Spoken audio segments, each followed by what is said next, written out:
is nothing wrong with your radio. Do not attempt to adjust the volume. We are controlling the broadcast. For the next hour we will control all that you hear. You are about to experience the knowledge and insights of the media mothership. All right, welcome to Media Mothership here on Edge Radio 99.3 FM. Seth Rollins, that was the breakthrough. Well, I'm just going to mash up and put wrestler names in.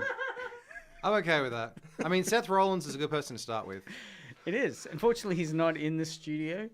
As always, I'm host Craig, joined by co-host Taylor.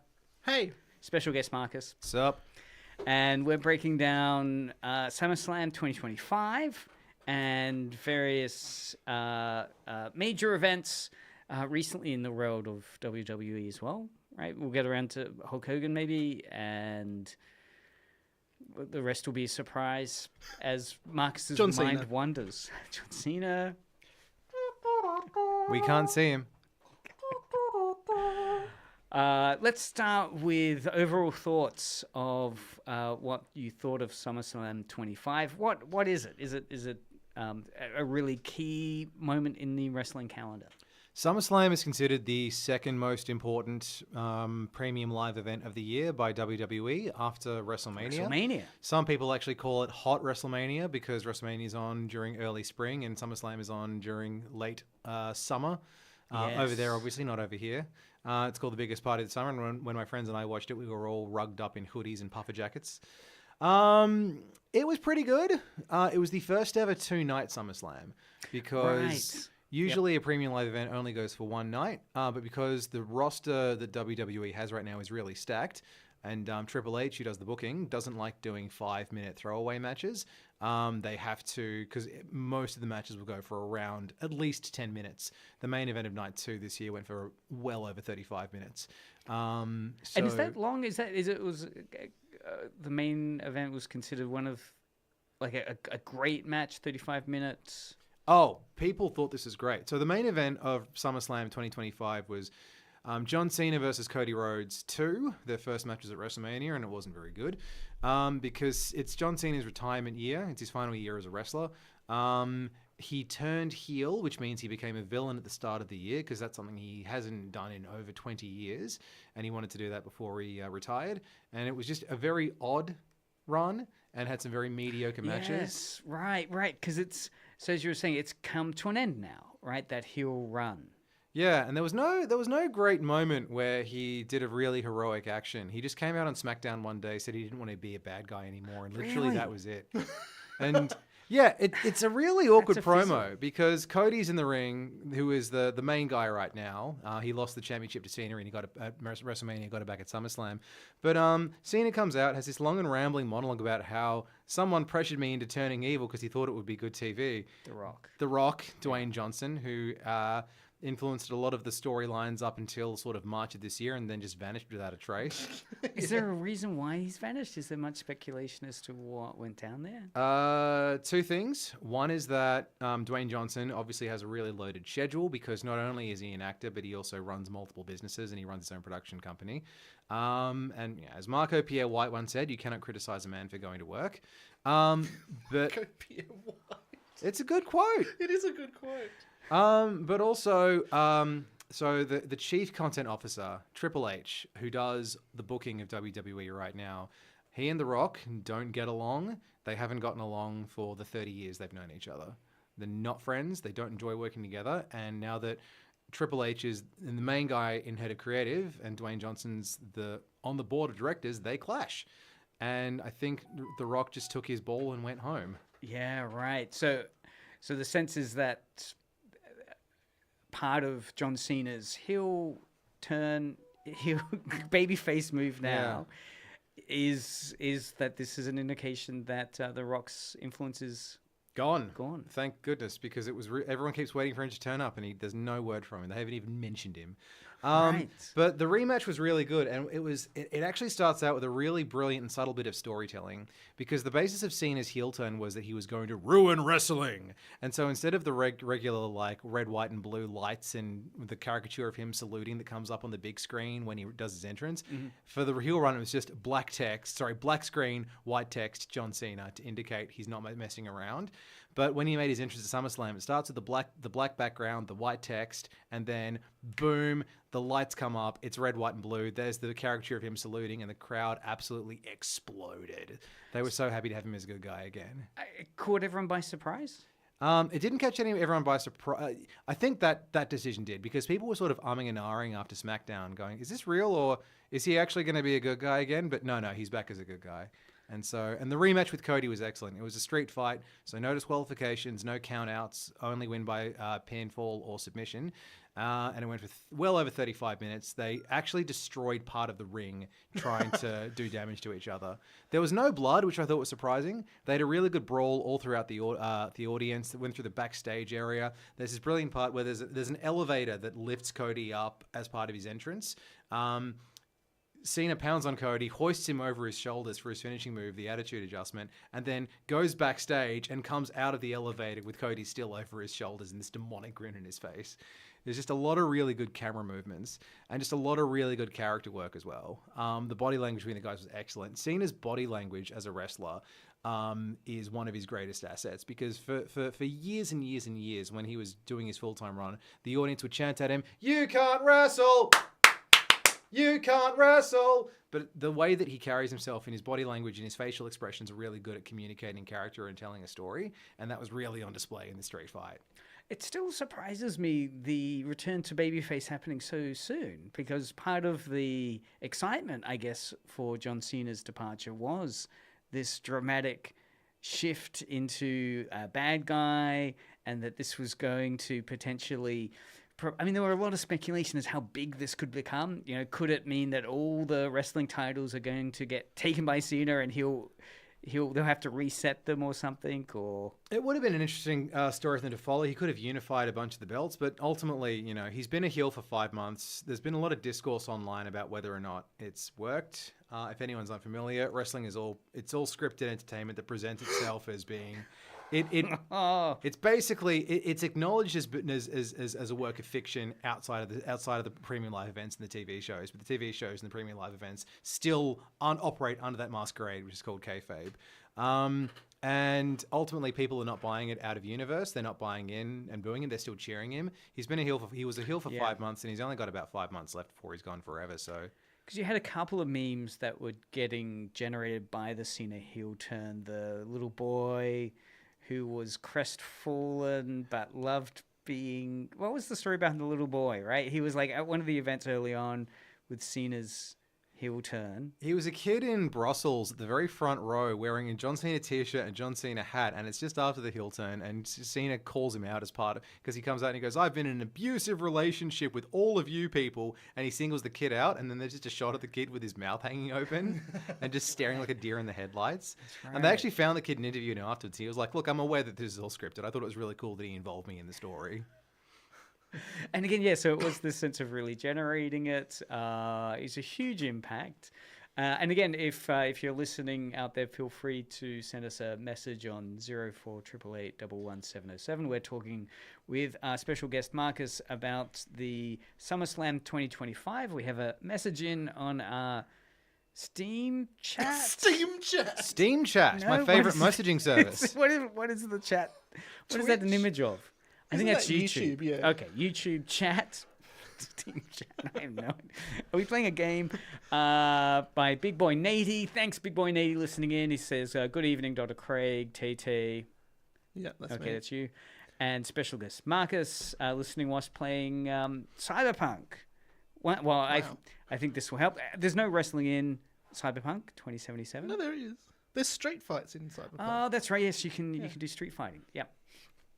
So we're breaking down WrestleMania 2025. We've kind of jumped in, I guess, at one of the surprise favorite moment elements of night 2, but which is the Cody Rhodes and John Cena.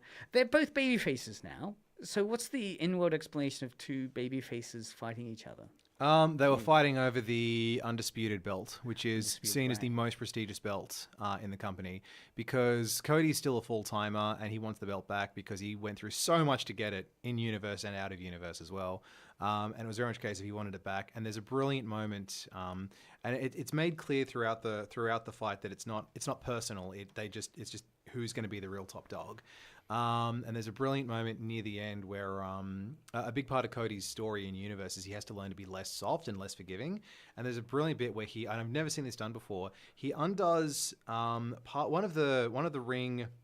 I don't even know, like he full on takes a turnbuckle off the ring and still attached to the ropes, and he just starts bludgeoning Cena with it. Really? And the audience was actually booing him for it because that's such a heel tactic. But it was very much a case of I have to do whatever it takes to win.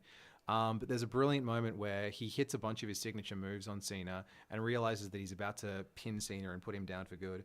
And What are the names of the signature moves? so for Cody, it's one of them is the Cody Cutter, where he runs towards and jumps off the second rope, and as he's falling, he sort of grabs the other guy's head and drops them to the mat. The Cody Cutter. Yeah, which is similar to the Diamond Cutter, which is DDP's signature, and the RKO, which is Randy Orton's signature. Yep. He also does the Crossroads, where he sort of hooks the other guy's head underneath his armpit, so they're bent backwards at the knees, and sort of flips around, so they slam their head on the mat. There's also the Flip, Flop, and Fly, which is one of his dad's moves. Flip, flop, and fly. It's basically a bunch of close range punches, and then starts with him sort of spinning his hands like he's doing a disco dance from his knees as he bends over to the knees, does that, stands up, adjusts his head, and then bonks them with an elbow. Flip, flop, and fly. The flip, flop, and fly. Yeah, I knew it as slip, slop, and slap. Slip, slop, slap. both See? really good marketing campaigns. Yeah. Those are the three big ones that you see in every Cody Rhodes match. So you're describing a scene in the match with Cena and Rhodes where Rhodes is doing his signature moves. Yeah, so the climax of the match, he's hit them all. Cena's clearly staggered, And I guess the crowd's reacting to that as they're seeing these signature moves. Each one of those is kind of narratively placed to create heat or audience engagement. And so Cena is kind of receiving these moves, and the audience is... The audience, Cody's an interesting one because the WWE audience is interesting in that the people they always dislike the current guy. They almost always dislike the current guy. Ever He's since like the belt holder. Yeah, ever since John Cena became the guy in the early 2000s, the people who were going to see him, who had the disposable income to pay to go and see Cena matches, had grown up watching Bret Hart, Stone Cold, and The Rock. And they were the three guys that they loved. And Cena was not like any of them. And so they would boo him because they didn't like the way that he was portrayed as a hero. They didn't like his style. So he'd walk in and they would just absolutely boo him out of the building. But now, because Cena was always big with kids watching at home, so now the people who are going to the stadiums to see the matches are the people who were kids when they watched John Cena 10, 15, 20 years ago. And so now they boo whoever Cena is fighting because he's their childhood hero. It's like the Attack of the Clones movie, or maybe Phantom Menace, right? Absolutely horrible movies from hardcore Star Wars fans. But that was the movie the kids grew up with. Yeah. And now it's a cherished part of Star Wars, Really? which gets re-released. I thought I thought everyone hated it, no matter who Not they young were. kids. I mean, I think that was aimed at 8-year-olds. I loved Phantom Menace when I saw it in the cinemas as a 9-year-old. I saw it twice. Right, see? And it's in this nice, warm, nostalgic place now. If it's at the movies as a relaunch or... I will say I've never liked Attack of the Clones, though. I've always found that boring as dirt. True. Yeah, Me talking too. to the converted here. But something to note is that Cody is the first guy who's actually been an organic babyface who the crowd actually likes, because he usually gets the really big cheers. Like everyone sings his theme song, they get behind everything that he does. They're always cheering for nuts for him.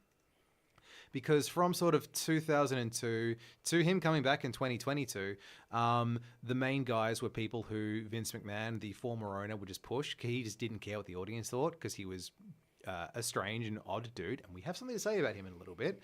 A strange and odd dude who just hated his audience for some reason and thought they were all idiots. But Vince McMahon is the godfather of Well, the son the of the space, Godfather. the son of the really. yeah. well, I No, guess the son- McMahon Senior ran a successful territory. because McMahon we're talking here Jr. about the managers and bosses yeah. of wrestling. Yeah, WWF, WWE. Vince Senior ran a successful territory. Vince Jr., who was that guy, ran a successful global takeover. Fair enough. Vince Bought McMahon, out. Vince McMahon Jr. is human scum. He's an atrocious human being personally, but he did succeed in making Have you it. seen that GIF? Where he goes Yeah. Oh yeah, the one where he's like in tears when he's being asked about what his friendship with the Undertaker means. He's because he was horribly abused as a kid. He hates any involuntary bodily function, so he hates crying because you can't control it. He's fired people for sneezing in front of him. He hates anything you can't control. Gosh, it seems like an episode of Succession or something. Pretty much is. But there was a really controversial moment from the end of the match, or just after the match, rather. Yep. So this is day 2, the Cody versus Cena match. Yes. So it ends with Cody gets the pin after saluting Cena. It looks really sad. Saluting Cena. He salutes him because like that's- they're friends in real life. They're friends in the fictional universe.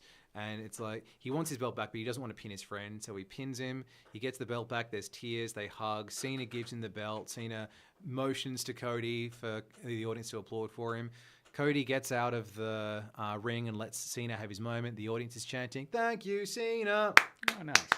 But then a wrestler who was one of Cena's big rivals throughout his career, his music hits and he comes out, and it's Brock Lesnar, who... Okay, so Vince Jr., who we just talked about, who ran WWE for about 45 years, had to resign because he's being investigated by the feds for running a sex trafficking ring. Yes. And Brock Lesnar was 100% complicit in that, and there are text messages confirming this. And he's mysteriously disappeared after SummerSlam 2023. We thought we'd never see him again. And Brock Lesnar comes out, and he's here to have one last match against Cena later in the year. And that has inspired opinions online. Wow. Yeah. I mean, that's a really toxic move. That's someone you do not want, especially considering how many women are in the WWE right now. Like their women's roster is the biggest it's ever been. You do not want someone who is involved in a human trafficking organization. It's difficult to be a wrestling fan at the moment because of stuff like that. So who's the target audience for this? I mean, this would have to have gone through some marketing to decide, all right, well, let's bring him back. He's got the right-wing neo-Nazi audience. My understanding is that it was done as a favor to John Cena. Really? Cena enjoyed working with Brock Lesnar throughout his career, and so my understanding is that he's actually requested that Lesnar come back so he can have one last match again. Even with the bad PR optics. I could be very wrong. I could be very wrong, but that's my understanding. Nice. So these there are yeah. So there's juicy behind the scenes debates and conspiracy. And for people at home who haven't seen Brock Lesnar, he looks kind of like if you had Fantastic Four's The Thing as just a human. That's him. If you were to cover a tree like an oak tree trunk in shaved ham, that's Brock Lesnar. Yeah. Wow. So yeah, look, I mean. It's surprising then that this I mean polarizing figure, or it seems polarizing because people who grew up watching him are like, yeah, Brock Lesnar's back, and then people who are aware that he is involved in an ongoing human trafficking case are like, why would you bring him back? That's bad PR, and they've gotten bad PR as a result. It's really upsetting. I mean, there's been some discussion of the overlap between the Trump administration and WWE. Maybe this is just part of being on the bandwagon of trying to dig yourself out of implications with sex trafficking. Well, I mean, Trump is a WWE Hall of Famer, so I mean, obviously the standards are low. By being a Hall of Famer, what does that mean? There's a photo of him in a museum. A wrestling museum. He never fought. No, he's been stunned by Stone Cold Steve Austin, so that he's been part of wrestling maneuvers. But yeah, so the Hall of Fame happens every year at WrestleMania. Basically, they induct people. They get up, they do a speech. There's a video package celebrating their life and accomplishments. And yeah, Trump's a Hall of Famer. He got inducted a few years ago. And that would be like a university giving an honorary degree to Shane Warne or something. Absolutely. Right? Like it's a way of ensuring political links as well as, you know, real wrestlers being recognized, but it also has a heavy political space. Is wrestling right wing, conservative? It would be. That's a question. There have been periods where it's been extremely conservative. So during the War on Terror, they had a character played by an Italian American called Muhammad Hassan, who wears extremely stereotypical Middle Eastern clothing, and he was a bad guy. No, not the Sheik. He's far removed from the Sheik. He was playing a character who was a villain because he was upset at how much anti-Islamic sentiment there was following the War on Terror. And that's why he was a bad guy. And so a lot of people these days pretend that never happened. There have been a lot of really questionable depictions of LGBTQIA plus people. The character Goldust was basically created to tap into gay panic in the mid to late 1990s. Wow, so at the height of the AIDS crisis. Yeah. Well, not height, but certainly within that. They have this very androgynous character in a bodysuit who licks his lips and openly lusts after the other men on the roster. And it's just... what decade was that? This was like 96, 97, 98. Right. It's... Has Joe Biden in the Hall of Fame, has he ever had an attitude adjustment? Are there any, left-wing progressive politicians? Look, Muhammad Ali is in the Hall of Fame. The wrestling. Yeah. Right. Because he was the, I think he was the guest enforcer or the guest ring announcer. No, I think he was the referee for the guest referee, main event, WrestleMania 1. He was involved in that. Because Hulk Hogan, of course, notoriously at the end of his life, promoted and campaigned for Trump. Yep. And a lot of that came up in his obituaries as some people, head-scratching kind of identity shift. So within these, did you have something to add? Just on the note of that, after Hulk Hogan passed away, the Wrestling Observer newsletter, which is seen as being sort of the foremost weekly publication on wrestling in the world, the week he passed away, they did a Life and Times issue, and the following week they actually reported on some of the responses his death had gotten online. Because Hulk Hogan was recorded saying some extremely racist things that got leaked, and he's also a Trump supporter, a notorious backstage politica. Obviously, he helped make wrestling really big in the 80s, but also, generally speaking, bit of a sketchy guy. Yeah, he has a moustache. Strange history with his family. And basically, any public figure who said anything about Hulk Hogan would get criticized by someone in the weeks after he passed away. If you were progressive and you said that he had a complicated legacy because of his racism and the way he treated his family, you'd get flamed by his fans saying, "You don't know your wrestling history. There wouldn't be a WrestleMania if it wasn't for him." Whereas if he was lauded by people who were mega fans and appreciated things that he'd done for the industry, then you'd have progressives saying he was a racist and he was a politic and he was terrible to his family. You shouldn't be celebrating his accomplishments. I'm not saying that either of those are correct or incorrect statements, but the amount of vitriol that was directed towards anyone who said anything about him in the weeks following his death was astounding. That is just Twitter as well. Twitter. Yeah. Some people actually got bullied off social media. Like Joey Swole, whose thing is he's on Instagram and he basically tries to have really positive messages for people and try to dispel like any toxic beliefs. Said that he was a huge fan of Hulk Hogan and people flamed him to within an inch of his life, and he actually quit Instagram for a few days. He was like, "I can't take this. I'm done." Because he said he was a fan? Because he said he was a fan of Hulk Hogan growing up. And the backlash to that was from progressives who were like, he was a racist, he was a terrible human, you can't say stuff like this.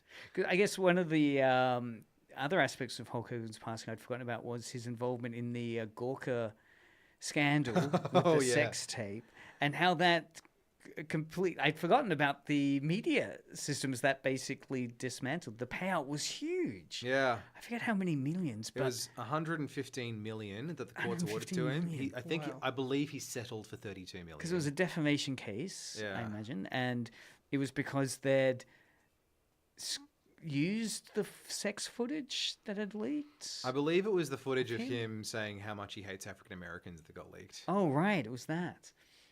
And anyway, that resulted in the collapse of that media platform, and that rippled throughout a lot of other platforms. Even on Kotaku, I know there was an article in Kotaku. The journalist was just saying, he was there involved not in Gawker, but a adjacent media publishing company, and was shocked at the ripples that created. That's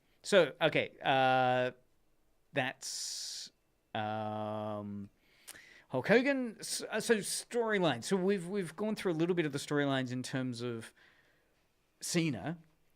What are some of the ongoing storylines which are kind of becoming compelling at the moment, or which you're seeing emerge now, or getting wrapped up? One story that's had a curveball that was really well done is so the whole the Seth Rollins CM Punk feud, which has been going off and on since CM Punk came back in late 2023. For reference, CM Punk is someone who he left WWE in 2014 under a cloud of controversy, spent the next 9 years saying very negative things about them, and then was welcomed back with open arms. Seth Rollins basically picked up the ball from him as being one of the top guys and has never had a nice thing to say about Punk in real life or in kayfabe. And essentially there's a story that's been going on between them for a while now. They had a triple threat match at WrestleMania, which ended with Seth Rollins turning heel, even though the audience loves him, became a bad guy, and he started his own faction called the Vision. And this is brilliant. So LA Knight, who is another guy who people really like him, and it's basically do or die time. Either because he's 42, he's not getting any younger.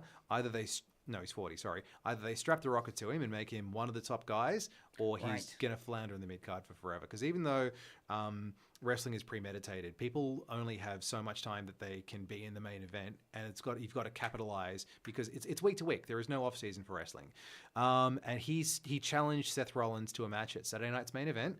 And during the match, Seth has a history of knee injuries. He did WrestleMania last year on a torn meniscus. He was working on one leg, and he had 2 matches across the weekend plus a run-in. Then he had several months off for surgery. During the match at Saturday night's main event, broadcast live on NBC, because normally wrestling's done either on a streaming service or cable. He does his knee, and and this is brilliant. He injures his knee. He looks terrified, and he very clearly motions over to the referee, and you can clearly see him telling her, "Go and tell LA Knight to pin me. I've done my knee. I can't keep doing the match."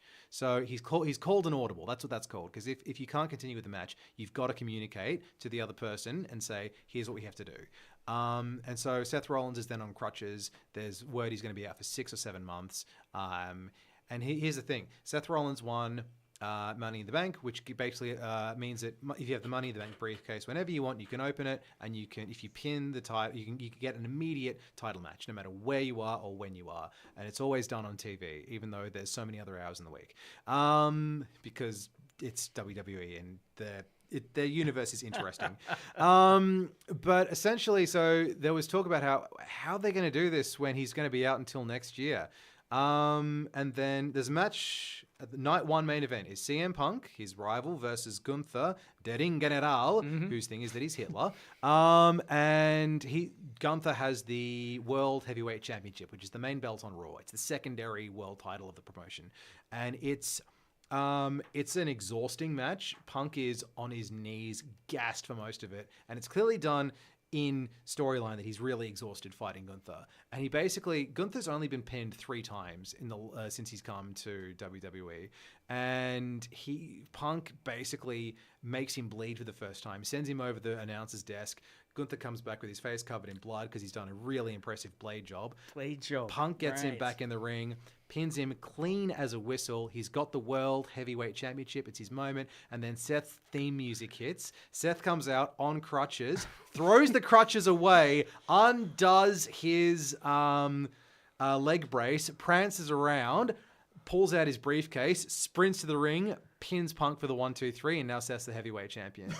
Wow. And the following Raw, the first person to come out and start mouthing off during a word battle and challenge for a title fight is LA Knight, that guy who he injured his knee against, quote unquote, and they have a match later that night that ends in disqualification because CM Punk gets involved. So this whole Punk and LA Knight are both going after Seth, and they are going to feud with each other at some point soon. Right. Wow. And this storyline is juicy. This has been probably the second best storyline of the year in my estimate, because it's been going for so long through so many permutations. There are so many people involved. The faction that Seth's built is brilliant. The other, oh man, sorry. So that's that, and that's really cool. This other thing, which is really funny, is that one of the other top guys, Roman Reigns, he's off and out for months at a time. One of Seth's henchmen, Bronson Reed, hits this. He speared Roman Reigns so hard on an episode of Raw that Roman Reigns' shoes came off.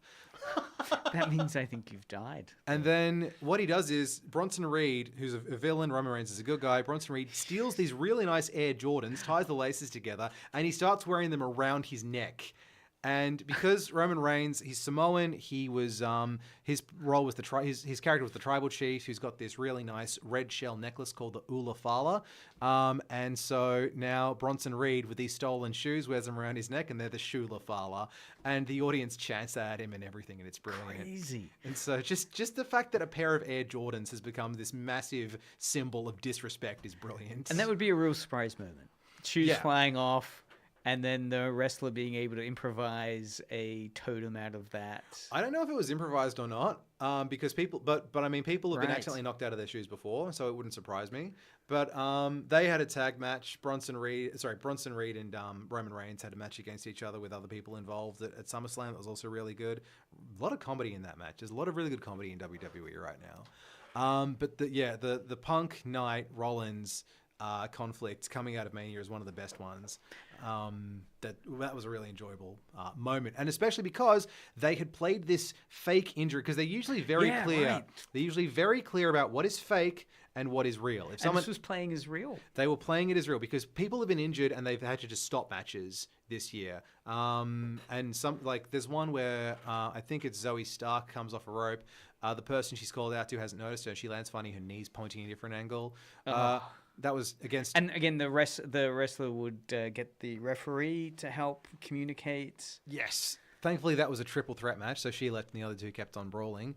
And that was Kairi Sane who was involved in that. And then a couple of weeks later, Kairi Sane, having a match against Liv Morgan, does a perfectly safe headlock takedown, and Liv Morgan dislocates her shoulder. And so poor old Kairi Sane has now injured two people in the space of a fortnight, and so they're both out for the rest of the year. So, and because Seth's knee problems, his real life knee problems are so well documented that everyone thought it was real. I thought it was real. I got suckered. We got worked, brother. And so the fact that they were able to... He actually talked about in interviews about how he had to... Because he was fine at home. He's got a 4-year-old daughter. And he said to his daughter, we have to pretend that daddy's got a boo-boo on his knee. I've got to make believe. People need to believe this. So, of course, she immediately went to play school and told her teacher all about it. Oh. Then my dad said, we have to make out my dad's got a boo-boo. What did you mean by you got worked? Is that a wrestling parlance for effectively being in wrestling? Work is it's part of the script. Shoot is it's real. Right. So by saying you got worked, it was a scripted moment, and we believed it. But it played as real, and it was designed to play as real effectively. But it was actually setting up kayfabe. Yes. Inline story building. Because, yes, that would be fantastic. On other storylines, how's the Australian talent, Rhea Ripley? Oh, Rhea bloody Ripley. Because she was on night one? She opened night two. Night two. Because do you remember that triple threat match from the start of night 2 of WrestleMania earlier in the year? Yes. Similar thing where she had an absolute barn burner at Evolution, which was the second all-women's premium live event against the then world champion Io Sky. That ends in Naomi, who had Money in the Bank. Major Villain comes out, cashes in, gets Io's title because they were doing this whole bit about how Rhea Ripley has never beaten Io Sky, and she still hasn't. Right. This is a Japanese wrestler. Yes. Considered one of the great. And sorry, I have to have a little rant here. I understand that the last 40 minutes has been nothing but me ranting, but Triple H is really bad at booking champions to defend their titles. So there was a brilliant story just before Mania where Io Sky beats Rhea Ripley for the belt on Raw. Very rare to see a world title change hands on an episode of TV. Usually it's at a premium live event. Based on in kayfabe, a match that Rhea suggested. She then defends it the following week, and then she successfully, everyone thought, because there was a triple threat at WrestleMania with Rhea and Io Sky and another wrestler, Bianca Belair, everyone thought Io Sky was going to lose it because she was the third wheel in the feud. Everyone was disrespecting her. She pulls out this incredible win. 5-star match from the Wrestling Observer newsletter. Brilliant feel-good moment. She then does not defend the belt once between late April and when she loses it in mid-July. Really? So just wasted storyline. Completely. There are so many women on that roster who she could have had really good title defenses against, even if it's only on TV and not on premium live event. But they just didn't do it. She had non-title matches. She was in tag team matches, but they just didn't give her. I know you've mentioned in the past that Vince McMahon never knew what to do with someone who didn't speak English effectively. Yeah. As a wrestler. Is that partially to do with it still, sadly, or? I wouldn't say so because her previous world title run, which was last year, it went for the best part of 8 months. That was actually really good, and she had a number of feuds, and another of the there are a couple of talent at the moment who aren't native English speakers, but one of the biggest wrestlers right now, Stephanie Vicaire, she was on NXT, which is the developmental brand. She's Chilean. She doesn't speak much English, but she had a really good run as champion, and actually a double champion. She had the world title and the North American title. So it's definitely changed. Yeah, it is exciting with the kind of lucha libre style from Mexico and then the Japanese wrestling style. So definitely giving those global wrestling identities a coverage in WWE can't help but benefit it. But yeah, it is unfortunate that. So anyway, in SummerSlam, there was the match with Rhea and Io. And was that a good match? Was that? It was good. Yes, it was Rhea versus Io versus Naomi, who's sort of the main villain of the women's division at the moment.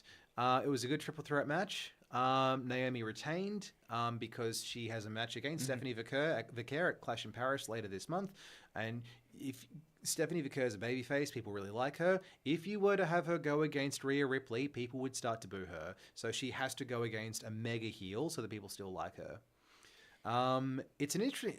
I actually got to thinking, though, because they're going to have Crown Jewel, one of the major premium live events, in Australia this year. Really? And so it's coming to Australia? Yeah. It's a global wrestling... Yeah, it's normally in Saudi Arabia, but it's going to be in Western Australia this year. Wow, it's Australia's... There was already one in Western Australia at some point, wasn't there? That was Elimination Chamber last year. Elimination wow. Chamber, yeah. Okay, so this is happening in Australia. What's the hype for it? Are you excited? Have you got your tickets? Are you... Tickets are like $5,000, man. Yeah. I'm not going. And so it's who's the audience for this? It's not the local, or it's the rich local... Wrestling at the moment it's in its third major boom period, third major global boom period after the rock and wrestling era in the 80s and the Attitude Era in the late 90s, early 2000s. And there are a lot of people who are huge fans in Australia. And there would be a market to fill up a 100,000 person stadium. Yeah. They've done it before. They did it for Elimination Chamber. Because there's 22 million people. So there's certainly a market, but it's expensive. Oh, that's the reason why they... One of the reasons why they post that every single show they do is their most profitable ever is because they just jack up the prices to ridiculous levels. They are so expensive. It's $500 to sit in the gods. I'm not sitting at the back of a stadium for $500 and traveling to Western Australia. No. But they had the really big stars coming to Australia as well for that one. It wasn't just like randoms or like the lowest ones. It was the highest ones as well. That's why the price is so big. Yeah. And Cena's going to be at the Western Australia one as well. Yeah. He's going to be at Crown Right. Jewel. Okay. And, sorry, you go. So it's going to be a huge event. It's going to be enormous, but it's unlikely to be something that, apart from if you enter a competition, you'll be able to get into. It all depends about how much you're into it, I suppose. Yeah. I mean, I could afford Is this to exciting? go. I mean, is it going to have an Australian flavour to it? Are we going to have Rhea Ripley appearing and recruiting for it? We're going to have a little local talent. Well, she was the main event at the last one that they had. Because normally at the Elimination Chamber, because that's a 6-person match, normally the men's Elimination Chamber would be the main event, the one that goes on last. But no, when it was in Western Australia last, it was her defending her title, and she went on last. So I reckon she'll get the title back at Crown Jewel in Western Australia. Because if she gets the title back in her home country, the pop is going to be enormous. People are going to go wild. Will the Australian tourism body be kind of jumping on this and attempting to promote crocodiles or something? Or like So do you mean like Bluey and Hammer Bluey? Barn? Yeah, get There's someone in a gonna be Bluey some sort of- costume. I wonder what the soft power optics will be for, like, you got Formula One, you got various global sporting events that come to Australia. Australia works hard to secure, and then sometimes states compete with each other to get those rights. Like Formula One was in Adelaide, and then If we had a Melbourne won it. stadium, they could do it here. That's what I'm thinking. Should we speak to a Man. local PM about that stadium and wrestling? I got to say, it's sad that Jake the Snake Roberts is with AEW because, like, think of all the Australian snakes he could handle if he was still with WWE. Okay, so the other thing when I was doing homework for the episode was I came across some discussion of some of the things that didn't go according to plan at the show. Oh no! I know there was some disappointment at the cable ties didn't work on one of the events. Yeah, there was a sequence in the Lyra Valkyria versus Becky Lynch match where Lynch pulls out a toolbox because it's no disqualification, pulls out zip ties, cable ties Lyra Valkyria's hands together. They're obviously very loosely tied, but you understand why they haven't done it. And there's a bit where her hands just come out of the cable ties and she just freaks out and puts them back in. And what would you? I mean, to keep the kayfabe going, you want to try to do it off camera. Yeah, But she was on camera, right? Yeah, Lyra Valkyria it's only her first year on the main roster, Right. So she's not used to improvising. Whereas what she should have done was she should have just gotten out of them and called Becky over and they could redo the spot or something along those lines. Yeah. But basically, she didn't want to not follow the script. Yeah. And is that what's the kind of anxiety in the fandom around that? Is that kind of like, wow, this is the problem with wrestling now? It's all on script or something. Is there a debate around what that reflects? Absolutely, that's 100% a complaint that a lot of older fans have with that in the modern era. Like 30 years ago, Yeah. or 40 years ago, this would be. It used to be you'd write out a couple of like major story beats, and then you just improvise everything in the ring. One of the really famous examples of that happening is SummerSlam 1992, the Intercontinental Championship between Bret Hart and Davey Boy Smith. His brother-in-law, Davey Boy Smith, had just come off a week-long crack binge, and he was on a massive crack cocaine downer, and he pulls Bret Hart over in front of 92,000 people, and he goes, "Bret, I'm fooked. I can't remember the match." And Bret Hart goes, "Don't worry about it, Davey. I'll carry you. Just follow my lead, eh?" And so Bret Hart literally has to. There are so many that match is like a 9.5 out of 10, near perfect match, considered the greatest SummerSlam match of all time. But there are so many rest holds because Bret Hart has to keep reminding Davey Boy Smith what he has to do next. And then Davey Boy wins at the end. So Hart carried that man And lost. Yeah. So any other surprise moments or things in the SummerSlam?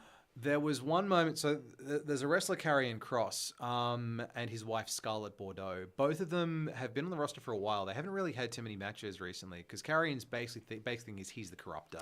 Right. His thing is he shows up and he'll try to corrupt a baby face and he'll have his hair done in their hairstyle. That's his thing. And it's been knowledge all year that his contract is coming to an end. And he's good mates with a lot of people on the roster. And so they tried to give him a really big push and give him some major matches on PLE. And the fans have responded to this quite nicely. And they were actually throughout other matches chanting, "We want Cross! We want Cross!" And in the post-show, Triple H said, "Did you hear they were saying we want Brock? We want Brock?" And Karrion Kross and Skull Bordeaux's contracts expired earlier this week, and they're not being rehired. They're now in the alumni section on the website. And so Triple H is last week rather. So Trips is trying to basically convert the narrative of the audience calling out for Karrion Kross to get rehired and say, "Oh, it's about Brock Lesnar." And so that was Not quite. All right, hold on. The stream's going weird. It is. Oh, I'm just trying to figure out if it's behind or anything. That's cool.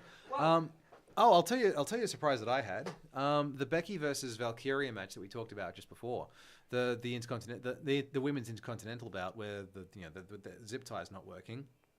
Yes. I thought, because that was their third match, and I thought for certain that Lyra Valkyria was going to win that because she was the hero in the feud.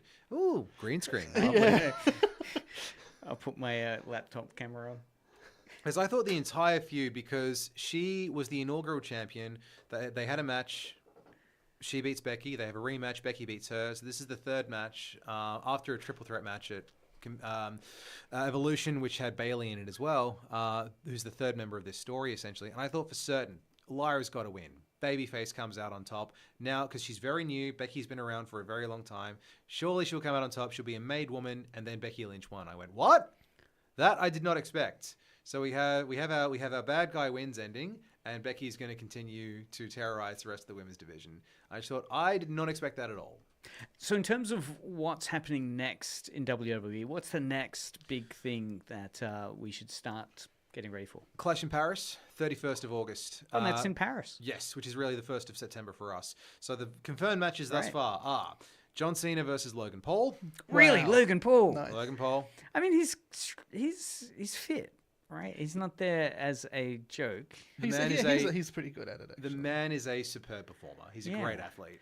And he is, of course, going to play a heel, or he is a heel. He's the bad guy. He doesn't. He doesn't play a heel. He is a heel. Yeah. So they've thrown in. Really, that's a big. That's it reflects on how big Logan Paul is, I guess, that he's given this match against Cena in his last year. Yeah. It's like, and it's because one of the criticisms about Cena's retirement tour is that he's mostly fighting guys he fought 10, 15 years ago. Yeah, right. So he's only had a couple of matches against a newer talent, and this is the most new talent he's had a match against. Really? Because generally speaking, it's an unwritten rule for wrestlers that you lose your last match against younger talent to make them look good. Who do you think that's going to get set up for this year? I could not tell you. Not All really. I know is that Cena's last match is going to be in Boston. It's going to be a Saturday night's main event, so it will be broadcast on NBC and YouTube. And I think if he loses in Boston, then there's going to be a riot. Oh, right. Right. So they might have to not go to convention. Yeah, because there are very few times where a wrestler will win their final match. I mean, there was the match that Stone Cold had against Kevin Owens a couple of years ago. It was Stone Cold's first match in 19 years, and he won because it was in Texas. And if he had lost, there would have been a riot. Someone would have tried to kill Kevin Owens. Sting won his retirement match, but that was mostly because he'd spent 35 years getting messed around by terrible creative. Goldberg lost his retirement match in Atlanta to Gunther earlier in the year, and then it was a terrific match, and then he went online and criticized it because NBC cut off his retirement speech. Like, bro, it's on YouTube. Just go to the WWE channel. Just be grateful you got a retirement match. Be grateful you got a retirement match, unlike Bret Hart, whose career you ended when you nearly kicked his head off. But sorry, straying from the point, other matches that are going to be there. There's going to be a fatal four-way for the World Heavyweight Championship, which is the main belt on Raw. It's going to be between Seth Rollins, who's got the belt, CM Punk, LA Knight, and Right. This is the big one you're just setting up for the storyline. Yeah. and also Jey Uso, who had the belt earlier in the year, and everyone loves him because of his theme song. And they're setting up Cody Rhodes versus Drew McIntyre. Drew McIntyre is one of the best performers they have because he is a monster heel in the ring. He's a Scottish warlord essentially, and he's built like a brick house. He's got the evil beard, the menacing eyebrows. Beard. He just looks like a bad guy. It's true. But he's also like extremely funny. So he'll just What's his costume at the moment? Is it kind of medieval kilt, Scottish probably. kilt? Okay. He basically looks like the bad boy love interest in a medieval isekai young adult novel. Yes. True. Yeah. And he's just hilarious because he'll be this savage in the ring and then he'll just say ridiculous things in his promos. So there's the moment where Cena and Cody bury the hatchet and make friends on SmackDown. He just comes out and goes, "No, you hang up. No, you hang up." And it's just, come on, man. He's just got a very dry wit. And also Stephanie Vaquer versus Naomi for the Women's World Championship, which is the Raw Women's Belt. So those are the 4 matches that we've got so far. Yeah. Cody Rhodes versus Drew McIntyre isn't confirmed, but it's probable. Right. And that's in Paris. In Paris. Paris. Right. So again, it would be fun to... Are there any Paris performers at the moment? Any French performers? Yeah. I'm imagining someone in a mime costume that wrestles. Right? Look, most of the performers, there are a few Irish performers, a few Aussies, a lot of Japanese and South American performers, but I don't think there are any from France at the moment. There have been in the past, but not right now. All right. Final thoughts on wrapping up how SummerSlam and upcoming matches are going to evolve? In 40 seconds or less. 40 seconds or less. I enjoyed SummerSlam, but there have been better pay-per-views. It wasn't as good as Evolution, which was incredible. All right. We have a message for you that you can answer off show. Yeah. It just says really off topic, but can you put me as a reference on their resume? That's what they're asking, and sure, they can be put as a reference. It's fantastic. Yeah. Helping the world out here on Media Mothership. I've been your host Craig, joined by co-host Taylor. Yeah, there's 5 seconds. Come on, man. I'm going to go into your show. And special guest, Marcus, thank you so much for breaking down wrestling. Keep listening to Edge Radio. Some great tunes coming up. Not your show? No. Nope. I'm actually going to remove it from the grid because I'm not going to do it. Okay. I don't think. Inspiring. So we've got a slot for a wrestling show. Yeah, after this one. Don't tempt me. Thanks again, Marcus. Absolutely pleasure to have you on. Always a pleasure. Thank you. The Aged Care Volunteer Visitors Scheme is a government-funded service provided by Lifeline Tasmania, free to elderly who are feeling lonely and socially isolated. We arrange volunteer visitors to provide friendship and compassion to prevent social isolation and loneliness. Visits are available to anyone receiving a government-subsided aged care service in an aged care home or through a home care package. If you are interested in becoming a volunteer to help support older people to live meaningful lives and build social connections, or you would like to access the service, please contact Gemma on 0477 883942 or visit lifelinetasmania.org.au.